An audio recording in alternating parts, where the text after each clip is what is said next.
Hey guys, it's Kelly from Kelly Roberts Wellness and Beach Pilates and Wellness. It's been a while since I posted. I've had a year of a lot of health issues that just came out of the blue and no one has any answers.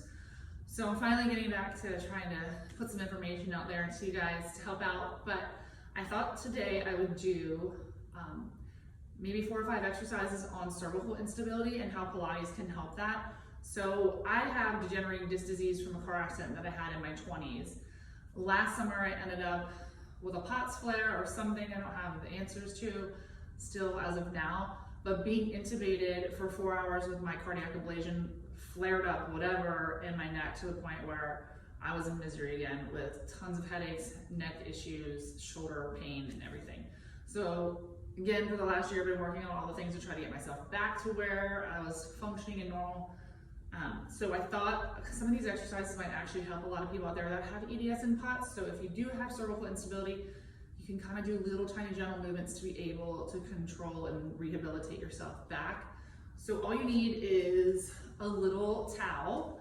And then if you want, this is like gonna be the next step up. I wouldn't suggest starting with any weights when we do, but when you get to the point, if you wanna keep doing these exercises and you feel you're ready to add like little 2-pound weights, these are just 2-pound balls that have some sand in them. Again, don't take yourself right away to that starting point.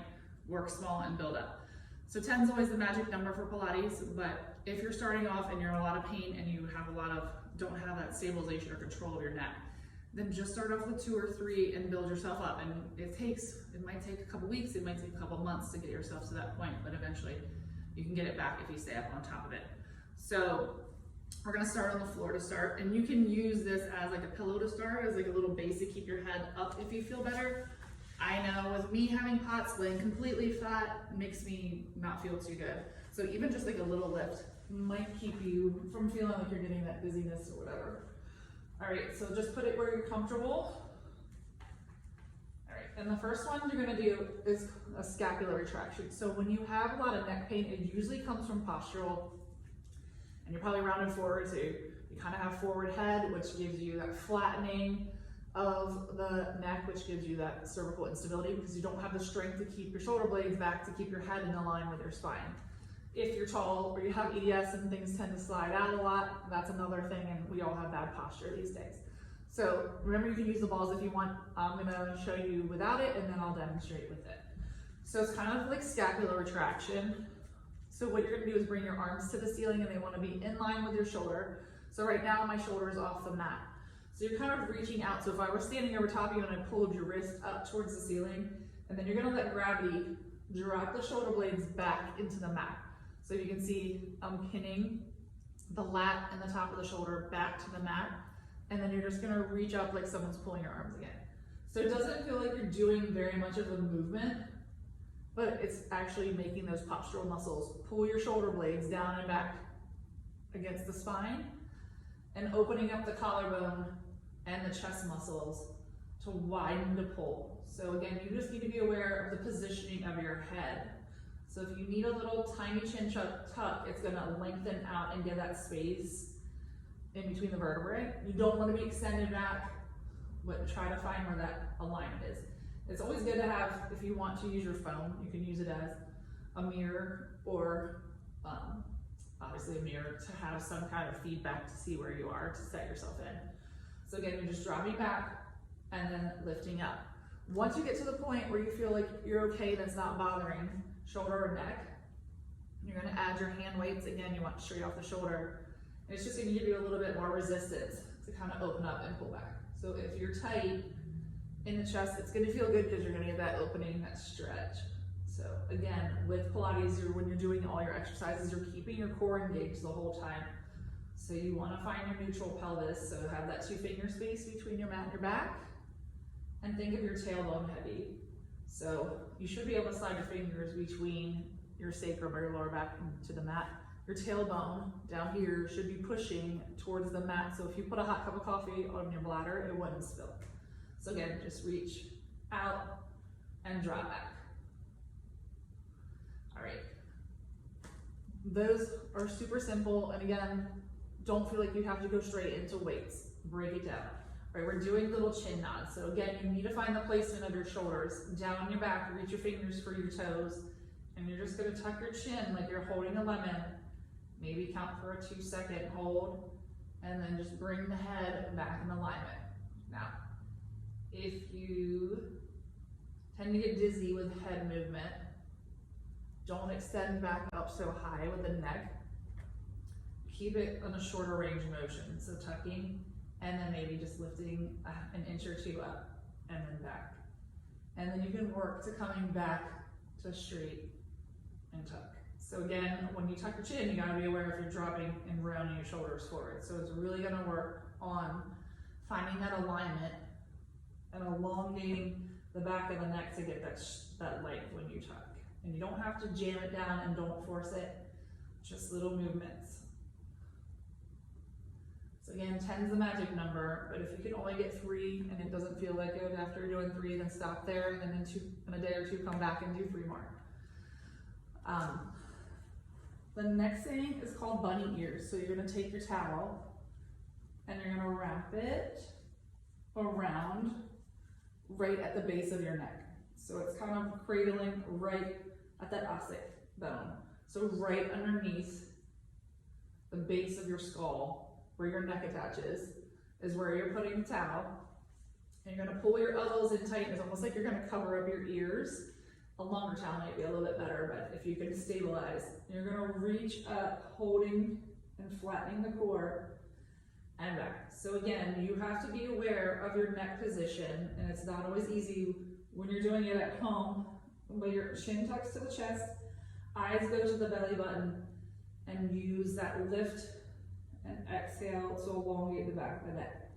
So right now, I can already feel the lengthening in the back of the neck.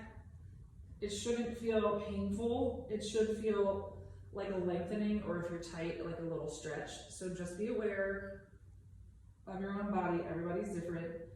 Pain tolerance is different for everybody and how you feel when you do things. So kind of listen to your body and just see how you feel.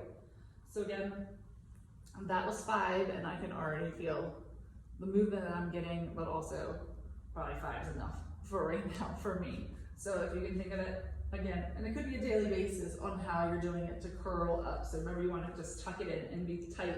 Put your elbows over your shoulders to round, and your core lifts you up. You don't lift with your neck. So that's another thing that you need to be aware of, is if you're actually lifting from your neck or if you're actually lifting from your core and tucking your chin. So remember, you want to always hold a lemon under your chin. All right, fold your towel up, and it doesn't have to be really big. You're gonna go down on your belly, and your forehead's gonna lay on the towel. All right, so again, if you have POTS and moving around quick doesn't make you feel good, and your heart rate changes, then just go slow. If you have like a lot of neck pain and movement really fast, take your time, bring yourself to the mat. All right, so again, you wanna put your forehead down straight on the towel. So again, you have to find where you're elongated. You're gonna tuck your hips underneath you, keep your abs really engaged so that you have that lower back support. All right, so when you put your forehead down, you're gonna reach, again, the base of your skull straight up to the ceiling. So when you push down, you wanna make sure that you're not tilted forward, but you have that elongation. So if you thought of someone pulling the crown of your head away from you, you have that long spine. So what you're gonna do is flip your palms, face them towards the sky or to the ceiling. And then when you go to lift, you're gonna push your shoulder blades down towards your toes and lift your hands off the mat. You're gonna count for a 10-second count if you can hold it there. Again, you're reaching down and away. The base of your skull is going straight up to the ceiling. So this doesn't look like it's a lot of work, but it is. So you wanna make sure you inhale and then exhale as you blow it out. So again, inhale and exhale as you blow it out. And then just bring yourself back to the mat to give yourself a little bit of a rest. All right, so you can go back and do another 10 if you feel comfortable just holding that float for 10 seconds. Again, like I said, it doesn't seem like a lot of work, but it actually works into those lats and that scapula and that elongation of the spine. So again, so you can see it, elongate your neck Reach the base of your skull towards the sky or to the ceiling. Take your fingertips down for your toes first, and then float your arms off the mat. Your feet are going to stay to the mat. Keep your core tight. You're going to feel your lower back engage because you're on your belly and you're into that almost extension. 3, 2, and 1. And then just bring it back to the mat to rest. All right. The other one that you're going to do is kind of like you're pulling in your elbows towards your body. So let's hopefully on this angle from the camera, you can see that it's kind of like you're gonna wipe your hands down the floor to pull your elbows tight to your rib cage and then back out. So again, make sure your head is elongated and your forehead is in to the towel. Glide your hands down, pull your shoulder blades down the back. Again, remember it's wide. So again, make sure your hands aren't coming all the way up. You want to keep where your shoulder blades are down your back and staying stabilized as much as you can. So squeeze to pull. And just hold for a second or two. Glide your hands back up. Again, you have to be aware of your core, so keep your hips tucked underneath you or you're going to get lower back tension. Squeeze and pull. Hold for 3, 2, 1. Good, and back. And then just bring yourself up. So those are 5 postural muscle exercises, again, for the neck instability to get that elongation. Usually, like I said, when you have neck pain, your head's usually forward, you're rounding in the shoulders, everything's kyphotic and closing down. This is gonna allow you to open up, pull your shoulder blades down, widen your collarbone, and elongate the neck so you don't have that compression of the vertebra and into the spinal cord or into that tension of everything going forward. In our world, like I said, computers, driving cars, watching TV, we're all very, kyphotic, rounded forward. So all that opening up, and we never really get on the floor and do any extension work.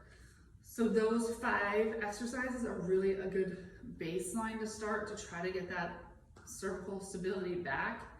And you don't have to do it every day. Like I said, you don't have to do 10, you don't have to do tons and tons of reps. Mine got so bad that I could barely lay on the floor, say probably like October, November of 2021.